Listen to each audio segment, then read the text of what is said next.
The History of Human Marriage by Edward Westermarck. Edward Westermarck's The History of Human Marriage explores the fascinating journey of marriage as it evolved throughout human history. Westermarck, an anthropologist and philosopher, dug deep into human cultures and societies, both ancient and modern, to piece together how marriage as a social institution came into being and how it transformed over time. His work aimed to understand why marriage was created in the first place and what purposes it served for individuals and societies. Westermarck begins by examining the early reasons for marriage, showing that it is not just about love or companionship but is strongly tied to survival, societal stability, and the basic organization of family life. He believed that marriage emerged as a response to human needs and biological instincts. In early human societies, people needed a stable and predictable way to reproduce and raise children. Marriage provided that structure.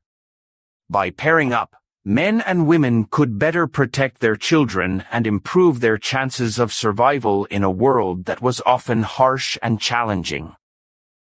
One of the key points Westermarck makes is that marriage was historically closely linked to reproduction and family bonds. This did not mean that love or attraction was absent, but rather that these bonds were often secondary to the practical considerations of life. He argues that the social and cultural reasons behind marriage grew as societies became more complex. In small, tribal communities, marriage often had a simple, practical function. But as societies grew, marriage began to include other meanings, responsibilities, and expectations. Over time, marriage became not only a way to protect and raise children but also a tool for social organization. In many societies, marriage was used to create alliances between families or clans, thereby establishing stronger social and economic ties.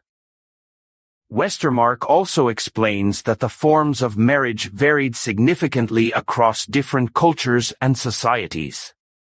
Some cultures practiced monogamy, where one man marries one woman, while others accepted polygamy, where a person could have multiple spouses. Polygamy, for example, was more common in societies where wealth and resources were concentrated in the hands of a few individuals. Having multiple spouses was often seen as a symbol of status and wealth, while in societies that valued equality and community, monogamy was more common. Interestingly, Westermarck points out that some societies even had forms of polyandry, where one woman would have multiple husbands, although this was much rarer. He suggested that the environment and economic needs of a society often determined which form of marriage was preferred. In places where resources were scarce, a polyandrous marriage might allow several men to share responsibility for one household, which could make survival easier in challenging environments. A major theme in Westermarck's analysis is the role of biology and instincts in shaping human marriage. He believed that humans, like other animals, had instincts that led them to form pairs. For example, he suggested that humans have a natural feeling of affection and attraction to members of the opposite sex, which encourages them to form lasting bonds. However, he also believed that humans have instincts that create a desire for stable family structures to raise children. This instinct, combined with social pressures and practical needs, helped shape the structure of marriage across cultures. One of Westermarck's most influential ideas is known as the Westermarck effect, which refers to the idea that people who grow up together in close family-like conditions, such as siblings, are less likely to develop romantic or sexual attraction for each other. He argued that this instinct helped prevent incest in families and maintained healthier family dynamics. This insight was particularly groundbreaking, as it suggested that social customs around marriage and relationships were partly rooted in biological instincts, not just cultural rules. Westermarck also explored how marriage laws and customs evolved over time. He noted that in many societies, marriage was not a private matter but something that involved the entire community. In ancient societies, marriage often required formal ceremonies and rituals, which were important for gaining the approval of the community and making the union legitimate. This public recognition of marriage was essential for establishing legal rights and responsibilities between partners, and for ensuring that children born into the marriage would have the support and protection of the family and the community. In many societies, Westermarck observed, marriage was tied to religious or spiritual beliefs. In ancient times, people believed that the gods or spirits had a role in blessing marriages, ensuring fertility, and protecting families. Religious ceremonies were often seen as necessary to make a marriage legitimate in the eyes of the gods. Over time, however, as societies became more secular, marriage became more of a civil institution rather than a strictly religious one. Another significant observation Westermarck made was about the roles of men and women within marriage, which have changed over time. In many early societies, men were expected to be providers, hunters, or warriors, while women were often seen as caretakers of the home and children.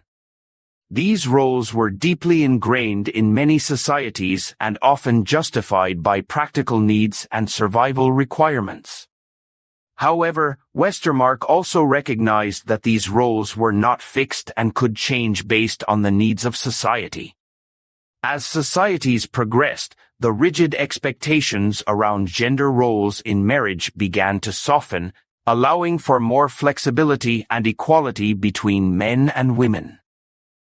Westermarck was aware that his work could not capture all aspects of marriage in every culture, and he acknowledged that his theories were generalizations based on available evidence.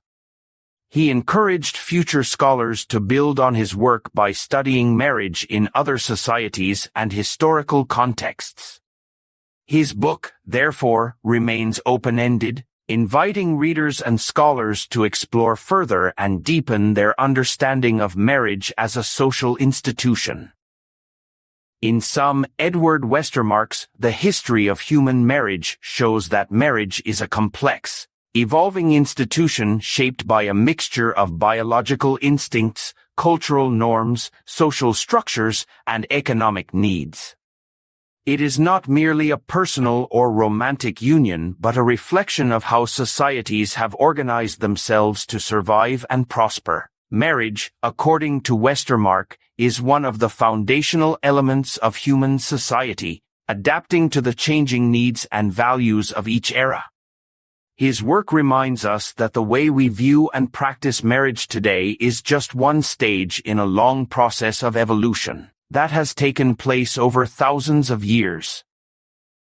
If you found this video interesting, please give it a thumbs up, subscribe to the channel, and stay tuned for more insightful discussions on fascinating topics like this. Thank you for watching.